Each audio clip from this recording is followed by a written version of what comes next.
Well, good afternoon, everyone. This is Joanne Stevens, and this is our Thursday call-in show for mobile home park owners and participants in the mobile home park business and mobile home business.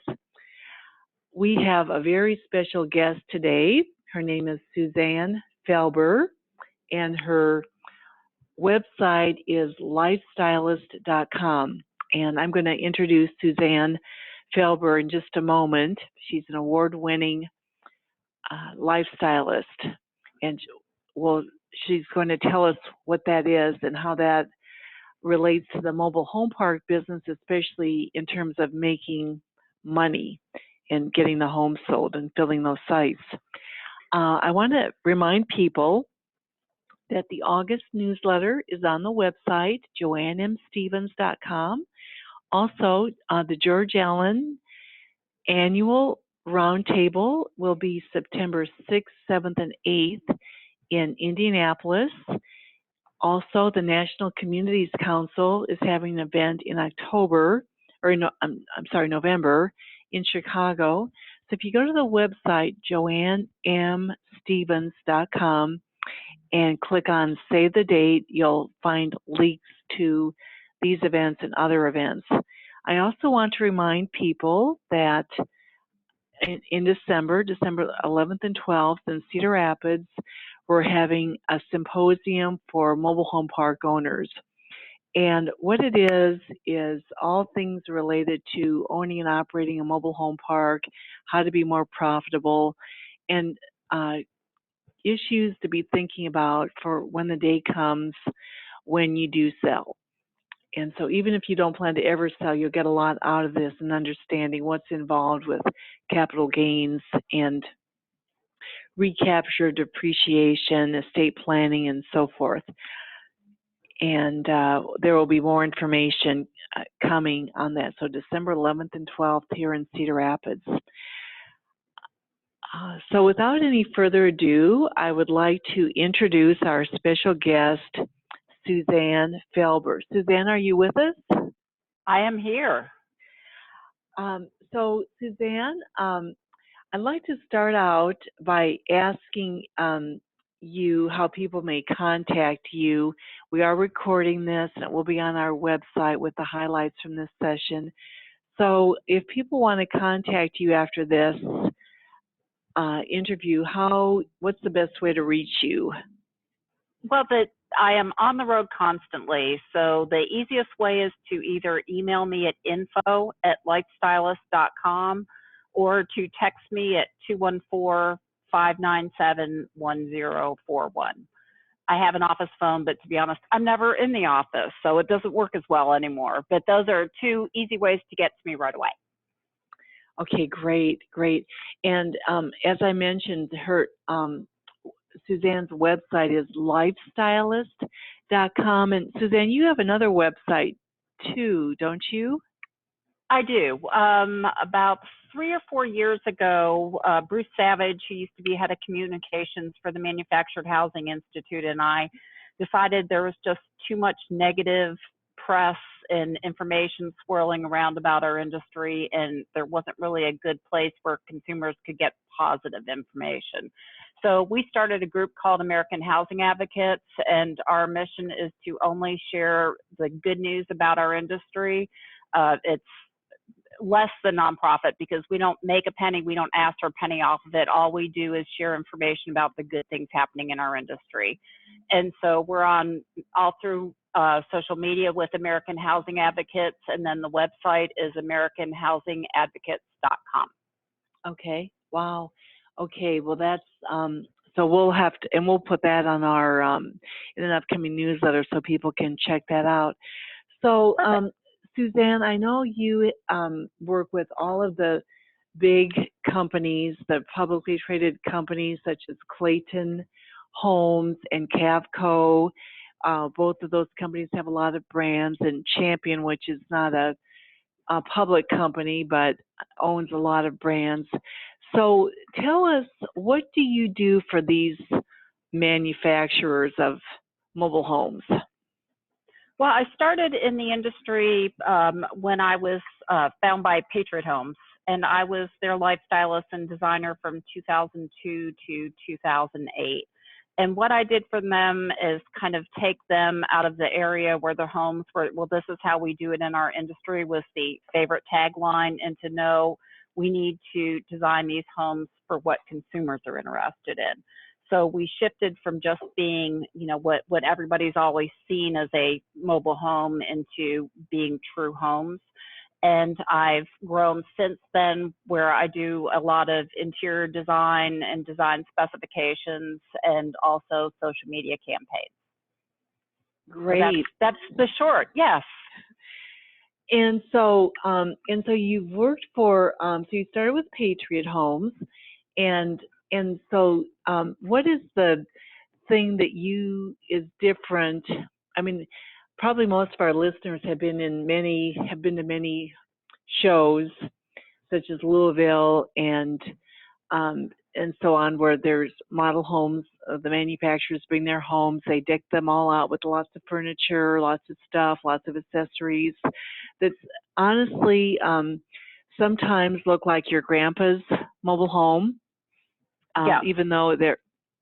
And so, what's different? What do you do, or what's your philosophy? Well, Joanne, that's a really good question, because one of the things I learned from working with Patriot that has been really beneficial to me is the manufacturers tend to build their houses to appease to their buyer, who is typically a retailer or a community owner. And they aren't really addressing the consumer, because the consumer isn't buying the house from them, the retailer or community owner is. And a lot of times those people haven't kept up with what consumers really want, so the houses never progress as far as they need to attract today's home buyers. And so what I've been able to do is, I'm very consumer focused. I've done quite a bit of work with Home Depot, JCPenney. I've had the covers of national magazines.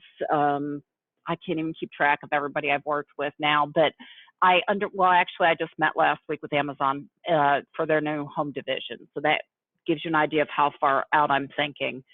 But being able to market your houses to consumers instead of being B2B, which is business to business, being business to consumer, is a whole different way of addressing it. And you're right, it shows a lot of times they have so much furniture and such expensive furniture that the consumer that would actually buy that house could never afford that look or what's in it, or they wouldn't want to, because it's what their grandparents had. It isn't what they're interested in having. So that's why I trademarked the term lifestylist, and I consider myself a lifestylist more than a designer, because what I do is I go in and really try to understand the consumer's lifestyle and what they're interested in. Mm-hmm. Mm-hmm. And so, what you said makes perfect sense, that the manufacturer is trying to sell to the dealer, and the dealer is trying to sell to the mobile home park owner. And so they're thinking about, what's it going to take to sell this home to the retailer, which, as we all know, or the mobile home park owner is now the retailer. And Mm-hmm. How do you keep up with trends of what the consumer wants? I'm never home, and I probably sleep about 4 hours a night. But I just got back from, it's the truth, I just got back from the Finger Lakes in New York, where I do a ton of research up there. My family actually owns a land lease community in the Western New York area, so I kind of grew up in it. And I also went to the Las Vegas Furniture Market and attended probably a dozen seminars on what trends are, what color trends are. I love spending time at retail centers and land lease communities, because the best way to do it is to be in a house and be eavesdropping on what consumers are actually saying about the houses that they honestly may not be saying to the salesperson. I've done quite a bit of work with Yes communities, upgrading their clubhouses and working on some of their homes. And it's just been invaluable getting to do that.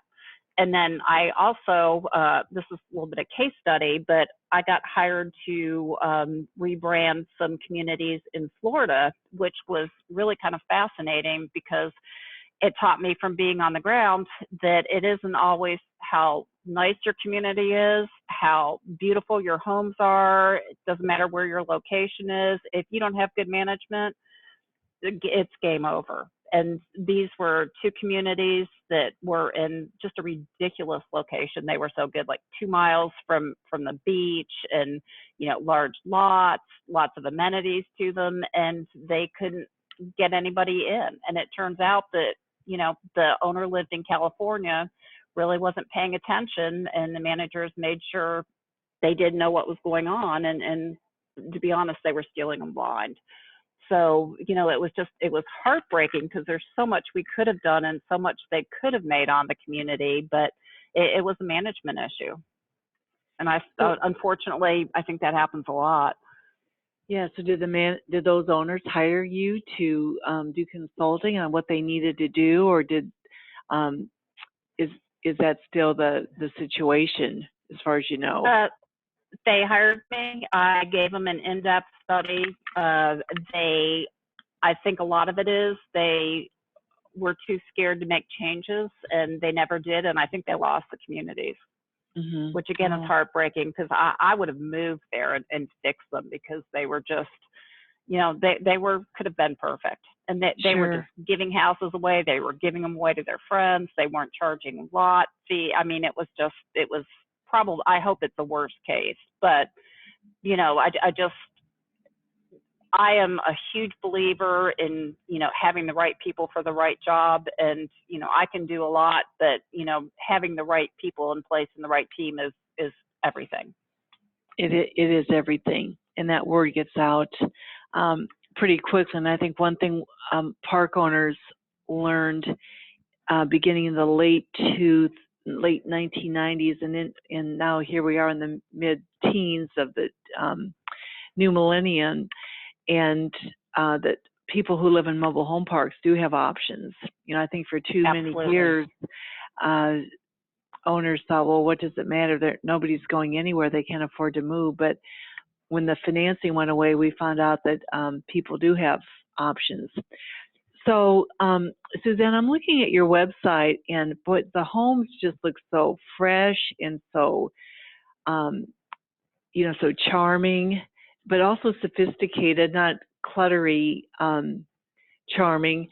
And I've heard you speak at a couple of MHI events. And so can you share, like maybe some of your tips for people listening who aren't going to be able to go to one of the trade shows that you go to, and maybe do the in-depth research that you've done? What are some things that you would recommend people do?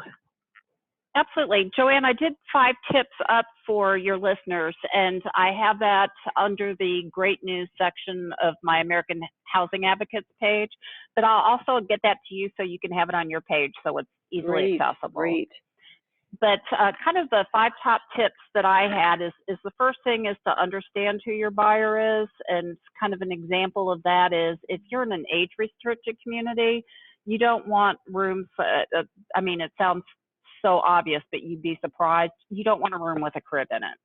I mean, that's just the instant turnoff, and you really want to address who your buyer is in what you put in your homes and in your clubhouses, because they want to live by people that are similar to them, that they want to be friends with. So you want to be sure that the lifestyle in the homes is the same as the lifestyle that your buyers are looking for. And that doesn't have to be expensive. I am a huge believer in, upcycling, as I like to say, furniture and accessories, and, moving things from house to house. My big thing is it can't be damaged and it can't be dirty. As long as it's, looks as fresh as your homes are, I do it all the time. I think it's a great way to save money, and a great way how people understand that they can bring things with them, that they don't have to buy everything completely new when they buy your home. Because my big thing is always that you want the person to spend the money on the house, not the things that come after it. It's, we want them to spend as much as possible on the homes, because we all sell homes. That's our goal. And then a second thing is budgets do matter. Kind of how you said before, spending $15,000 on a $20,000 home doesn't help anybody.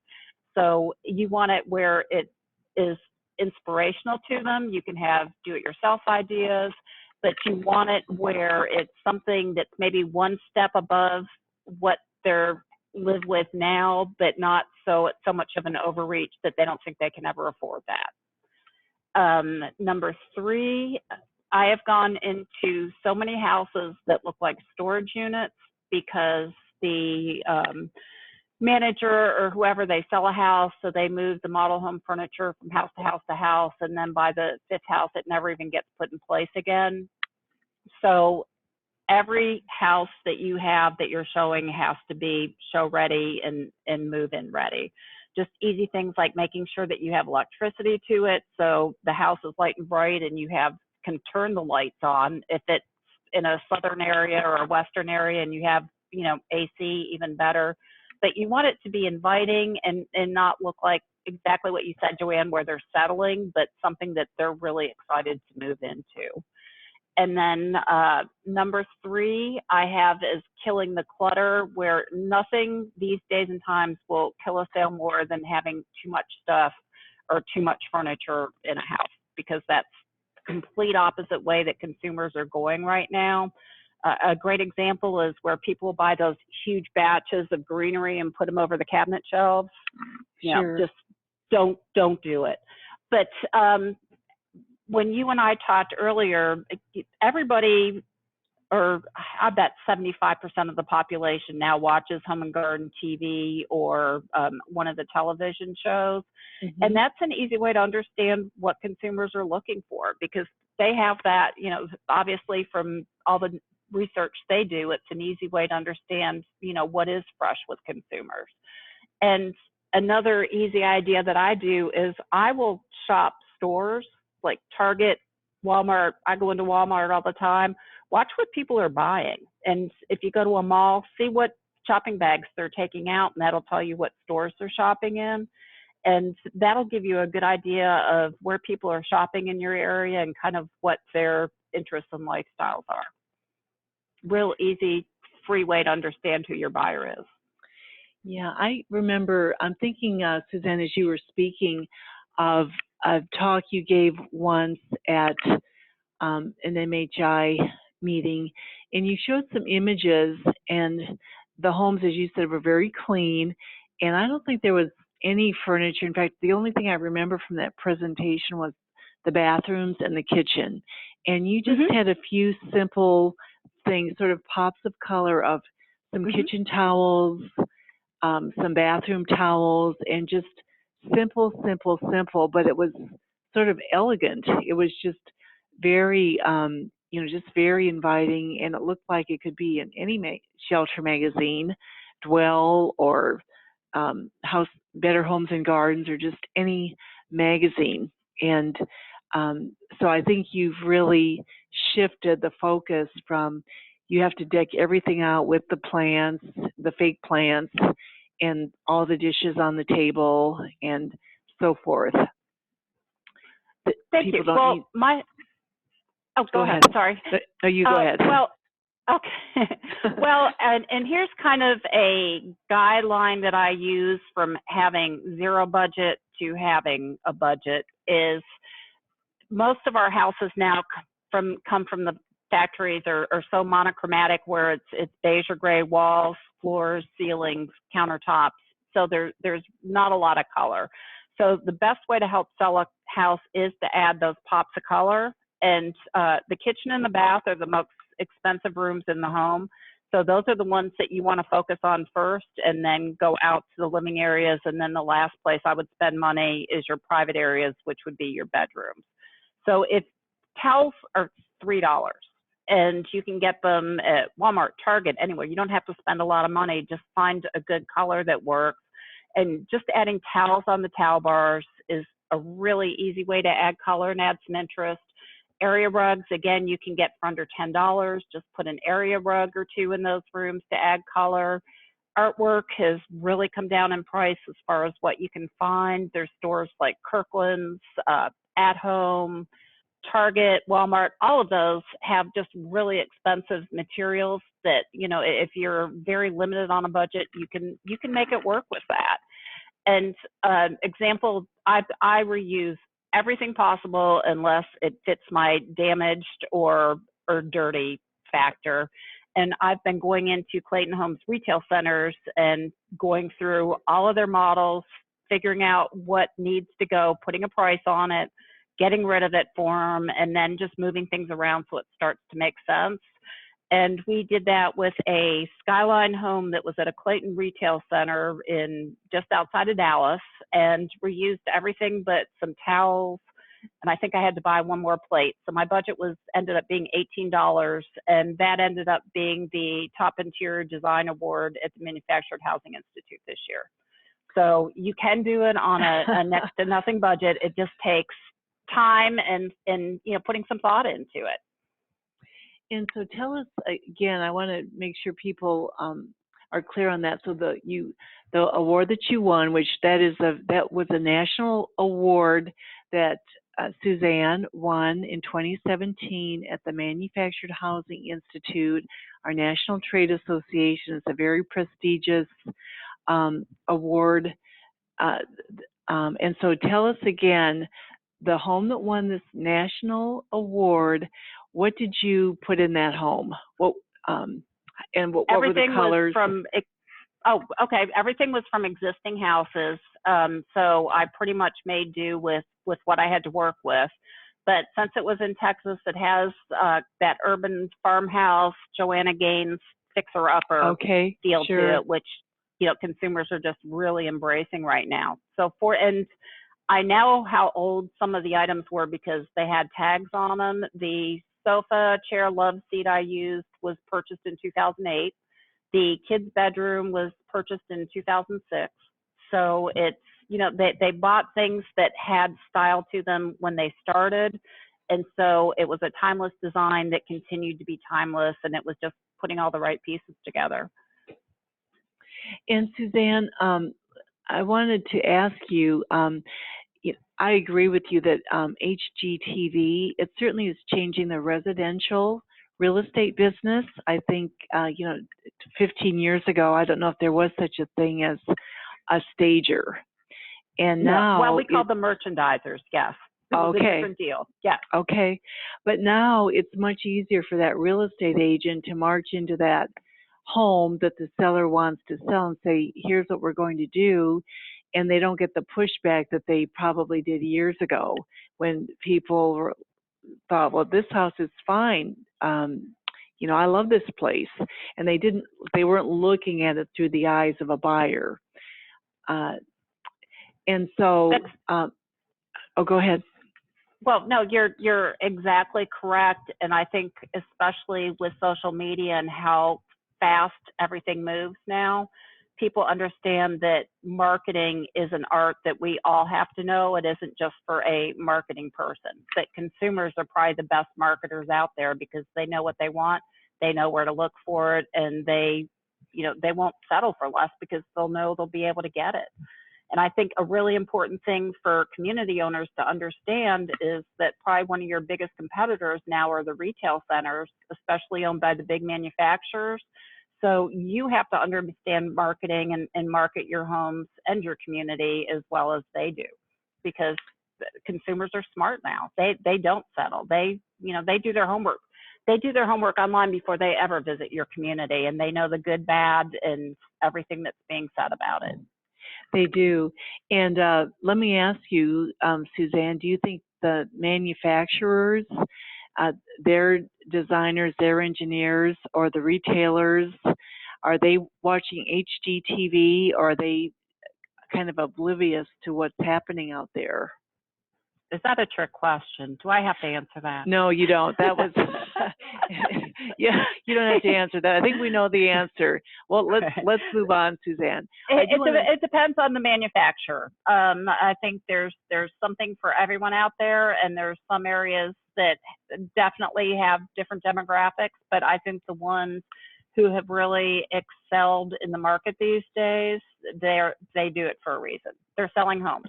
That's the bottom line. Yes. And Suzanne, I want to get into something that you had talked to me about as far as Amazon and the millennials and how that's shifting the market. And but before I do that, I wanted to just mention it's part of the research that you do. And this is what I learned from HGTV. A friend of mine is doing actually just filmed last week an episode of House Hunters, where a very popular show. I mean, the producer of the show told my friend that they expect that they'll be doing the House Hunters for years because it's just so popular. But what they do is, and this is something it'd be good for research, but really every retailer, every mobile home park owner could do the same thing. On the House Hunters,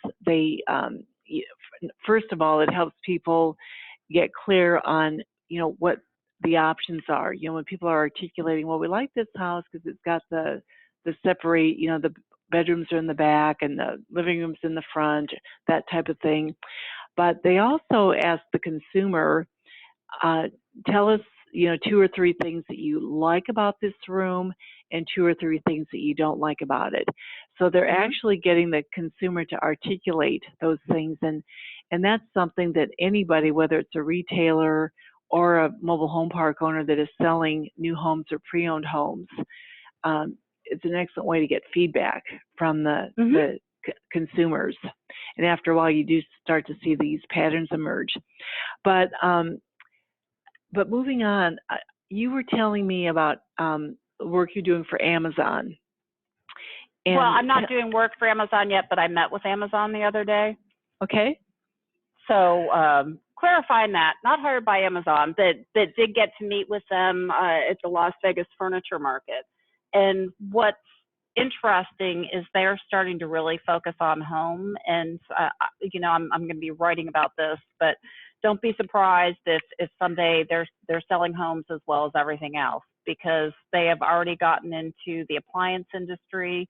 They are teaming up with Sears to sell Sears appliances on Amazon, and they also now are getting very heavy into furniture and accessories and things for their home. And what's incredible about it is it'll be part of their Amazon Prime program, and it'll have, most items will have the same Prime benefits, which is a 2-day free ship, which is just phenomenal. And if you go to Amazon.com and I think it's /home, you can already see some of the items that are up there. And the Novogratz that did a really popular show on Bravo and HGTV, they already have their line for Amazon up, and that's what they were launching in Vegas when I was there. And it's so affordable. It's so bright and happy. It's perfect for our market.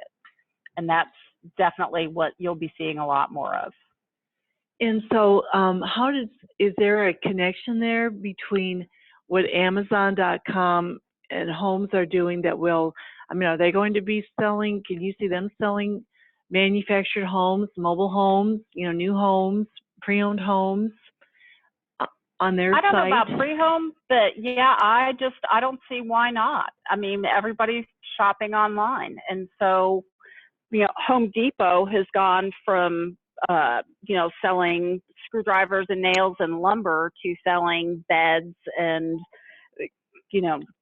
furniture and everything you can think of. And today's consumer likes to buy online because they like controlling the environment and the situation.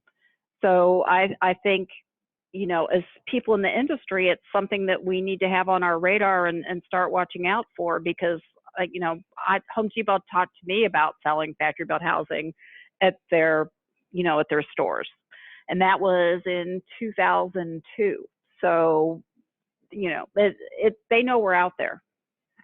Well, and every retailer or mobile home park owner, if they're selling homes, one thing I learned early on, and I used to have a sales center when we developed a large community here in my market, and we were in the home sales in a very big way. And what I learned is that people buy what they can see. It's one thing to say, and we'll build the deck, or we're going to build a community room, or we're going to, just whatever the case may be, we're going to replace the carpet.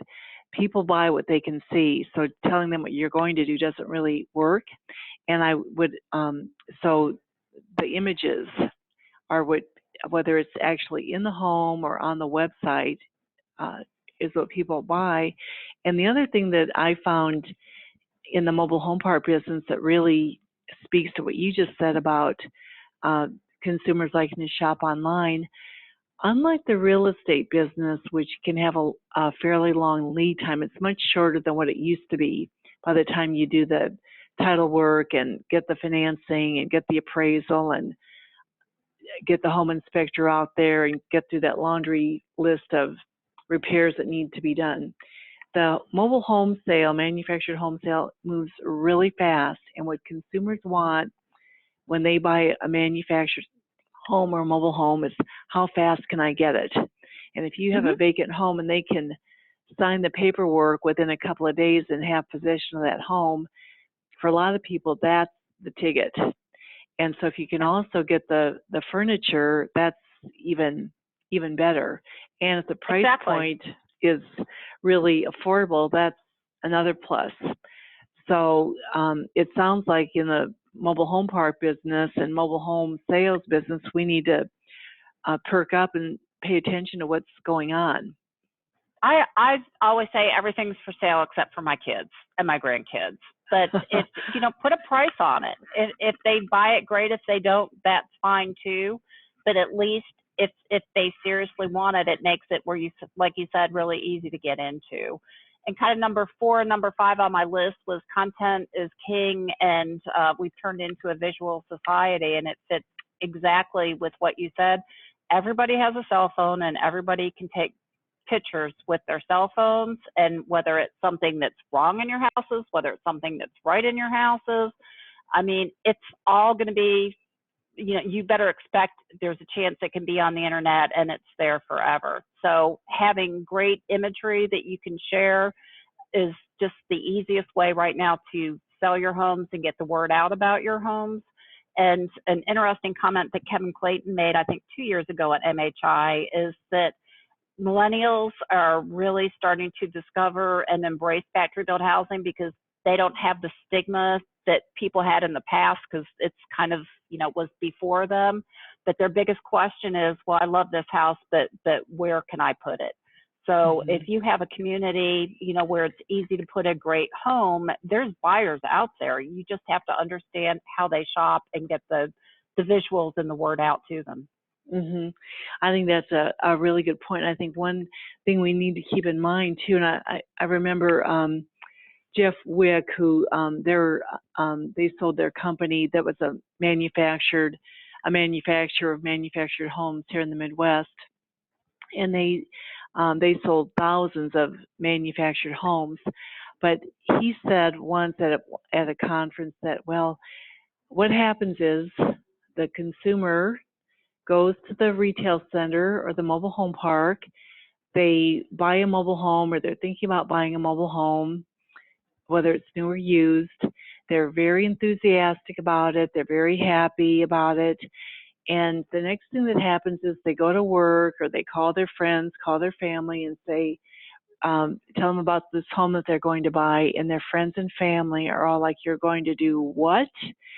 And I think the fact that we're much more visual now, that when the couple, whether it's, a young person, doesn't matter what the age is, if they can put the picture out there, here's the living room, here's the kitchen, and people will, I think that's got to be a big plus. And what do you think about that? Are you seeing people, sharing their photos of the homes that they are contemplating buying? Oh, absolutely. It's huge. It's like Instagram is one of the best resources right now for factory built housing, because I put up pictures constantly, and what I always hear is, I can't believe that's a factory built home. There is no way that isn't, a site built home. Nobody can ever believe it. So, if you have good pictures, share them. And that's, again, why I started American Housing Advocates. If you all have pictures, stories, anything to share, that's what we are here for. And the more good news I have, the better it is for the industry. And again, there's no fee for that. I'm just doing it because I love the industry and I want to help all of us grow. So Suzanne, on AmericanHousingAdvocates.com, can people post their stories or pictures? Well, I like to make sure that it's the right story and information. Sure, so if they send them to me, I put it up because I don't want anything going up that doesn't fit with our mission statement. Okay. Well, I'll tell you what, we're getting towards the end of our show, and so I want to thank Suzanne Felber. This has been very informative. Suzanne is a true expert. She's an award-winning designer and lifestylist for the not just the manufactured housing industry, but for other industries. And Suzanne, tell us again how people may reach you and your websites, please. My main website is lifestylist.com. And then I also have, just for the industry, AmericanHousingAdvocates.com.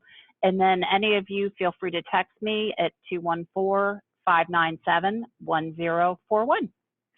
Well, thank you, Suzanne. And I want to remind people that next week, our guest on this show will be Rich Robinson from MHI, and we're going to talk about updates to federal fair housing law. And on August 31st, I will be interviewing Jean Doback of Triad, and we'll talk about financing for new and used manufactured homes. Well, Suzanne, this has been a pleasure. Thank you so much. Oh, I really enjoyed it. Thanks for asking me. It was a lot of fun. Take care. You too. Thank you. Bye.